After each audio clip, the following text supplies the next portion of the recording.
আসসালামু আলাইকুম, welcome back to my channel একা আমাদের স্কুল। আজকে তোমাদের সাথে আলোচনা করব দ্বিতীয় প্রান্তিক মূল্যায়ন 2024 শ্রেণী পঞ্চম, বিষয় সাধারণ জ্ঞান ও ড্রয়িং প্রশ্ন নিয়ে। ইতিপূর্বে তোমাদের সাথে অন্যান্য বিষয়ের যে প্রশ্নগুলো সেগুলো আমি শেয়ার করেছি, ধারাবাহিকভাবে সবগুলো প্রশ্নই তোমাদের সাথে শেয়ার করব। আজকে যে প্রশ্নটি তোমাদের সাথে শেয়ার করতে যাচ্ছি এটি হচ্ছে দ্বিতীয় প্রান্তিক মূল্যায়ন সিলেবাস অনুযায়ী এই প্রশ্নটি করা, যেটি আমাদের স্কুলে যে দ্বিতীয় প্রান্তিক মূল্যায়ন পরীক্ষাটি হয়েছে সেই প্রশ্নটি, অরিজিনাল প্রশ্নটি তোমাদের সাথে শেয়ার করব।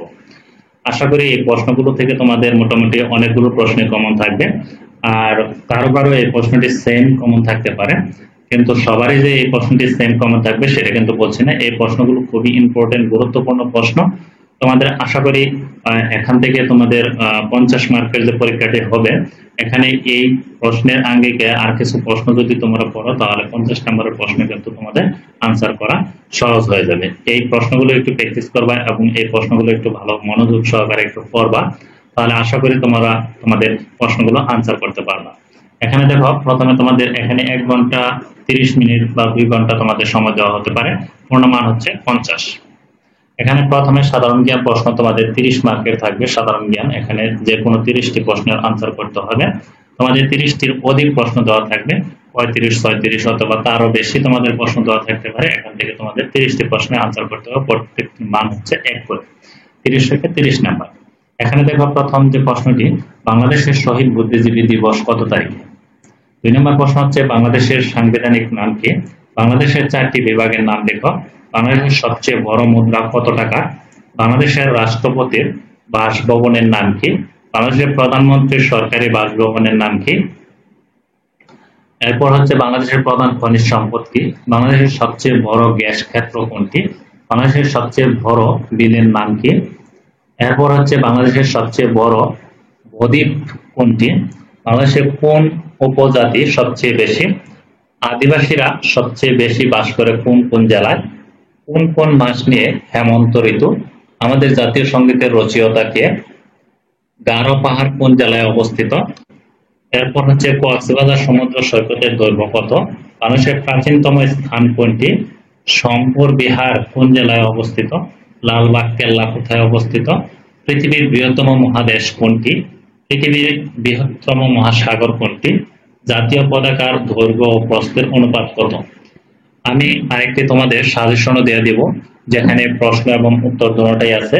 আশা করি এই প্রশ্নগুলো তোমরা তোমাদের আনসার গুলো একটু সংগ্রহ করে, আমি সবগুলোর আনসার করলাম না, কারণ প্রশ্ন যেহেতু আজকে তোমাদের সাথে প্রশ্ন নিয়ে আলোচনা করব, আমি পরবর্তীতে তোমাদের যে সাজেশনটি আছে প্রশ্ন এবং উত্তর, সেই সাজেশনটি তোমাদের সাথে শেয়ার করব।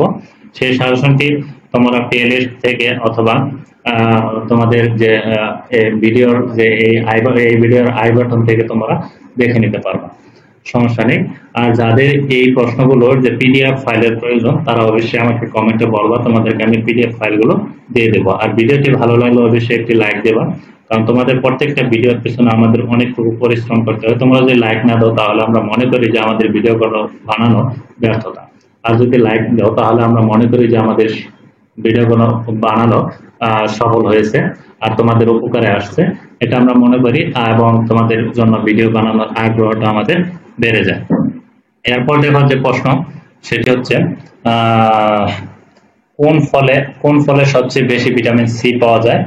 শরীরের তাপমাত্রা মাপার যন্ত্রের নাম কি? বাংলাদেশের সর্বোচ্চ পর্বত শৃঙ্গের নাম কি? অন্তর্বর্তীকালীন সরকারের প্রধান উপদেষ্টার নাম কি? জাতীয় সংসদের মোট আসন সংখ্যা কত? বিএনপি এর নির্বাচিত প্রতীক কি?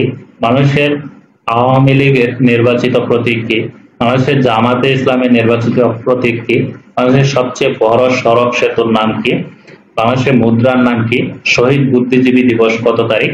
বাংলাদেশের বিজয় দিবস কত তারিখ? মুক্তিযুদ্ধে অবদানের জন্য কত জনকে বীরশ্রেষ্ঠ উপাধি দেওয়া হয়? 2 জন বীরশ্রেষ্ঠের নাম লেখো। এরপর তোমার গণিত বইটি কি আকৃতির এবং বইয়ের প্রতিটি কোণ কত ডিগ্রি? কাজী নজরুল ইসলামের 2টি কবিতার নাম লেখো। এই ছিল তোমাদের সাধারণ জ্ঞান। এরপর তোমাদের ড্রয়িং এ থাকছে 20। এখানে ক নং সহ যে কোনো 2টি চিত্র এঁকে রং করো, প্রত্যেকটার মান হচ্ছে 10 করে, 20 নাম্বার। যেমন ক আছে যে কোনো প্রাকৃতিক দৃশ্য আঁকতে হবে, এবং শহীদ মিনার, জাতীয় স্মৃতিসৌধ, জাতীয় ফুল, শাপলা, নৌকা এবং গুড়ি, এগুলো চিত্র এঁকে তোমরা রং করবা। তাহলে তোমাদের কত নাম্বার দেওয়া হবে? প্রত্যেকটির জন্য 10 নাম্বার, টোটাল হচ্ছে 20 নাম্বার। আর তোমাদের সাধারণ জ্ঞান হচ্ছে 30 নাম্বার। এই হচ্ছে তোমাদের 50 নাম্বারের পরীক্ষা। আশা করি তোমাদের এই ভিডিওটি অনেক উপকারে আসবে। তোমরা এই ভিডিওর যে প্রশ্নগুলো নেওয়া হয়েছে এই প্রশ্নগুলো ভালোভাবে তোমরা পড়বা, তাহলে আশা করি তোমাদের যে পরীক্ষাটি হবে দ্বিতীয় প্রান্তিক মূল্যায়ন এবং তোমাদের যে বার্ষিক পরীক্ষা হবে সেখানেও কিন্তু এই প্রশ্নগুলো তোমাদের খুবই গুরুত্ব সহকারে কাজে লাগবে।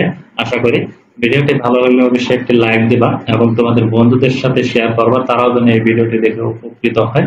আজকের মতো ভিডিওটি এ পর্যন্তই। ভালো থেকো, সুস্থ থেকো, আল্লাহ হাফেজ।